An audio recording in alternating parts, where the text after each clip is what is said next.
بسم اللہ الرحمن الرحیم۔ اسلامک اپڈیٹس کے معزز ناظرین السلام علیکم۔ اگر آپ نے ہمارے چینل کو سبسکرائب نہیں کیا تو سبسکرائب ضرور کیجئے گا۔ جنت کا بیان حدیث کی روشنی میں۔ جنت میں بیماری، بڑھاپا اور موت نہیں ہوگی۔ اگر ایک جنتی اپنے کنگن سمیت دنیا میں جان گئے تو سورج کی روشنی کو اس طرح ختم کر دے گا جس طرح سورج کی روشنی تاروں کو ختم کر دیتی ہے۔ اگر جنتی خاتون دنیا میں ایک دفعہ جان گئے تو مشرق مغرب کے درمیان ہر چیز کو روشن کر دے اور ساری فضا کو خوشبو سے معطر کر دے۔ جنت کے محلات سونے اور چاندی کی اینٹوں سے بنے ہیں۔ اس کا گارا تیز خوشبو والا مسک ہے۔ اس کے سنگریز موتی اور یاقوت کے ہے اور اس کی مٹی زعفران کی ہے۔ جنت کے 100 درجات ہیں۔ ہر درجہ کے درمیان زمین و آسمان کے برابر فاصلہ ہے۔ جنت کی پھولوں کا ایک خوشہ زمین و آسمان کی ساری مخلوق کے کھانے سے بھی ختم نہیں ہوگا۔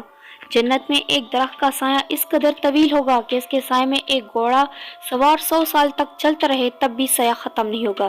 جنت میں ایک مان کی برابر جگہ ساری دنیا اور دنیا بھر کی تمام نعمتوں سے زیادہ قیمتی ہے۔ سبحان اللہ۔